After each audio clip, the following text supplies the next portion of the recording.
Where do I get my ideas from?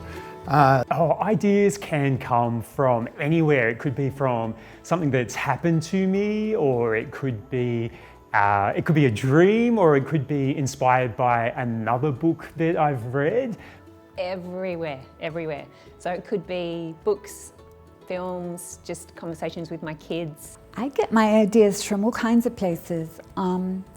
It might be from something a friend says, it might be something I hear on the radio. My cat, being on the ferry, just everywhere. I think if you're open to ideas, they can just come at any time. I also welcome thousands of stupid ideas. It might be from a place I explore, or it could be from something really simple, like the thought that it could be really interesting to do a wordless book with a fixed view from one window and the whole story taking place within the view. So if you look through my journals, there's 1,000 stupid ideas to every one good idea. But usually ideas come out of nowhere when I'm least expecting them. They just pop into my head. That's why I always have a notepad with me, so I can jot them down and capture them onto paper, because ideas are so sort of elusive and ephemeral. They just evaporate if you don't capture them. So I've always grabbed those ideas and put them straight into my notepad. They're not necessarily like light bulb moments, but more things that, just speak to me in the sort of day-to-day hustle and bustle, even in the quiet moments, but yeah.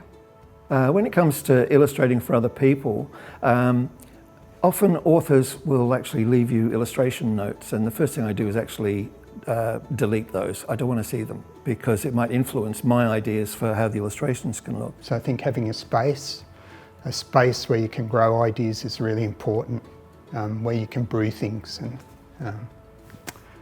that's probably me. So I make spaces for play.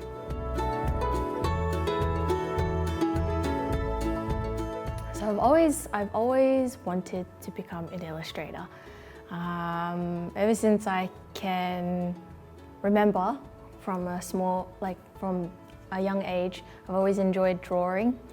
It's something I always loved doing, that I'd often be found in a corner making something.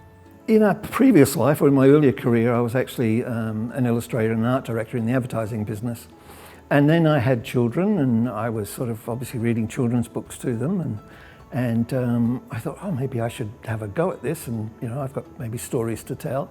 I made up stories, and I did lots of drawing and painting and cutting out. I remember my librarian, Mrs. Carl, holding up the picture books of the year out the front of the library, and sitting there on the floor of the library looking up at those books. I just realised that I could do that. I could write, I could draw, just like those authors and illustrators, and I thought that's the perfect job for me, because those are the things that I love doing, and I love books.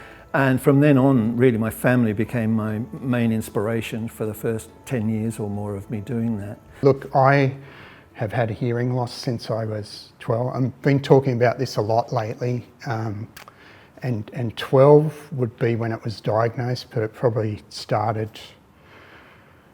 heaps earlier. I shut down talking. I did talk, but I didn't initiate conversation with anyone apart from my own family. And between everyone at the school, people thought I had a mental disability or learning issues. So I was taken off to a psychiatrist and things like that. And I think drawing and writing for me became it was just a way of showing people that I had stuff going on in my head. So yeah, I think it's just a fierce need to communicate, and also communicate in a beautiful way. I think I started writing and illustrating, that I remember, when I was about 6. In my very last year at college, in the last term of the final year, we were told that we could spend that term doing whatever we like. We could design our own project. And so I chose to write, design and illustrate a children's picture book, which was later published as Grandfather. And I really enjoyed doing it. Yeah, I've always made little books as a child, yeah, always drawn. My dad used to have a photo of me, you know, when my dad was alive, of me like as a baby with a stick in my hand, and he said I was always making marks. So drawing's a skill like anything, and the more you practice, the better you'll get at it. But I have always loved to draw. So I've only illustrated one book, and it's this book, Grandma's Treasured Shoes. That was back in, so I was engaged in the works back in 2017, and it was published in 2019. 1992, Ugliest Dog came out, and that was the first book that I'd written.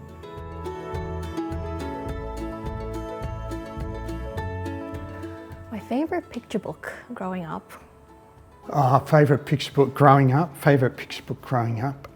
Oh, my favourite picture book, that's a hard question to answer because there's so many. My favourite picture book was this crazy 70s book called The Quangle Wangle's Hat. It was mad, yeah. So that was kind of my favourite book as a kid. I liked Rupert the Bear because I didn't necessarily have to read, in that the story was told very much in the pictures, and I loved that world that you could escape into.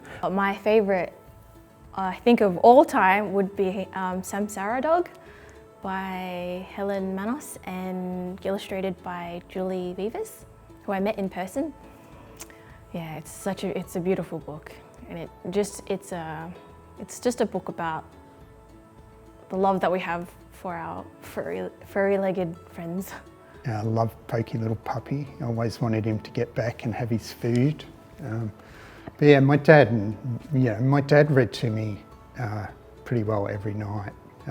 Told me stories, and so there was, but we had a house full of books. When I was a child, we didn't really have picture books. But one book really, in particular, really stands out for me. The Secret Garden by Frances Hodgkin Burnett.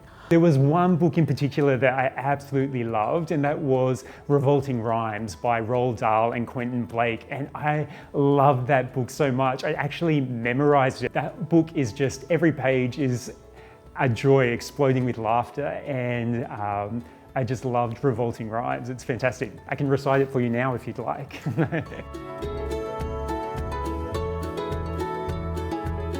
My advice to young authors and illustrators is always just to make books. There's nothing stopping you. You just need a piece of paper and a pencil and you can start making books. Just to keep working, take every opportunity, enter every competition. And if you can't work on someone else's books, definitely work on your own. Basically just do it, okay? Don't worry about whether it's good or not. You'll probably end up rubbing out those first marks anyway. So you're really doing it for love and not for money. I think most people you meet in the book industry sort of have that motive too. I think there's a real, ultimately you remind yourself that everything's for children. Write and create things that they feel passionately about. I think that it's really important that we nurture our imaginations. Some of that passion somehow gets transported into the creation. Draw well, draw bad, just keep doing it and do it because you enjoy it, yeah.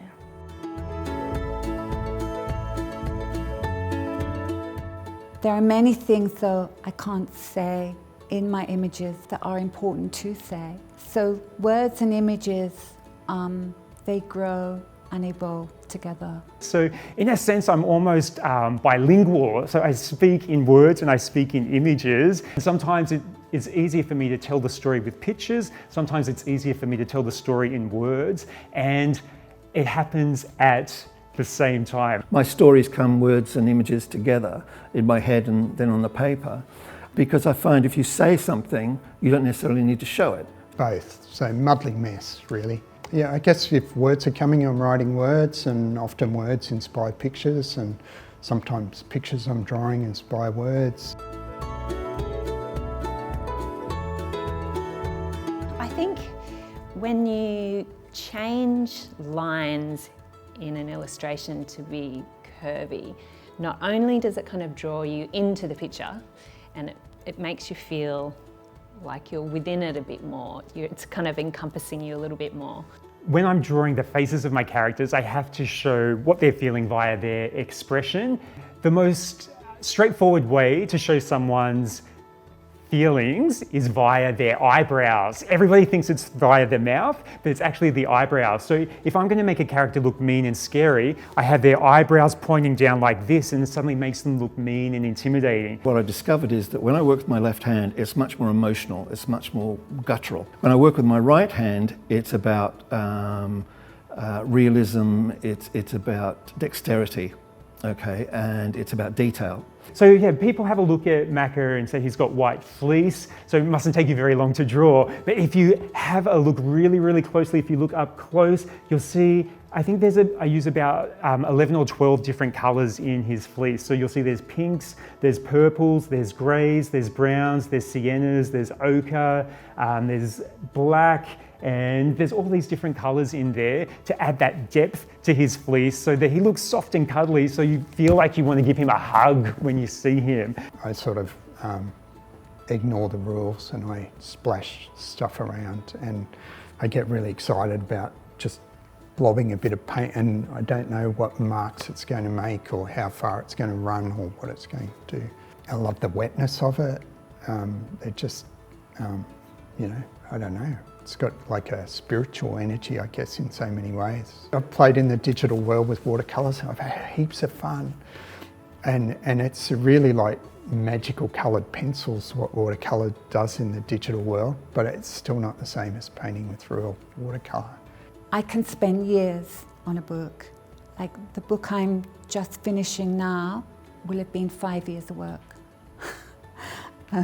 which you probably think is ridiculous. Sometimes I set myself really difficult challenges, like in Circle, there are lots of clouds.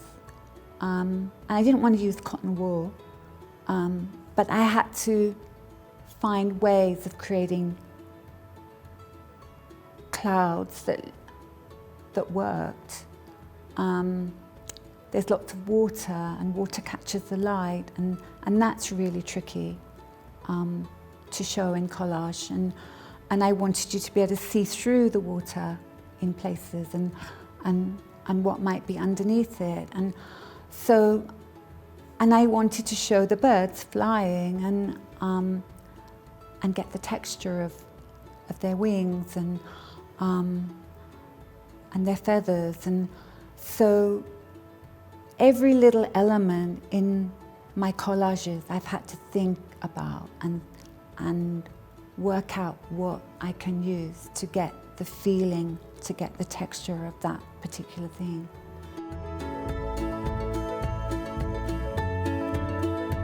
Sometimes it can be getting that first idea, sometimes you struggle with it, and then sometimes it's actually the technical side. There's always the middle part of the book where you think it's ugly and terrible. That's a speed hump. Finding the right words. I have the ideas, I know what I want to say, but finding the right words. I think the hardest thing, which people don't often think about, is deadlines. You might do something that you're really not that happy with and you think, well, I can't redo it now, so I'm going to have to live with it.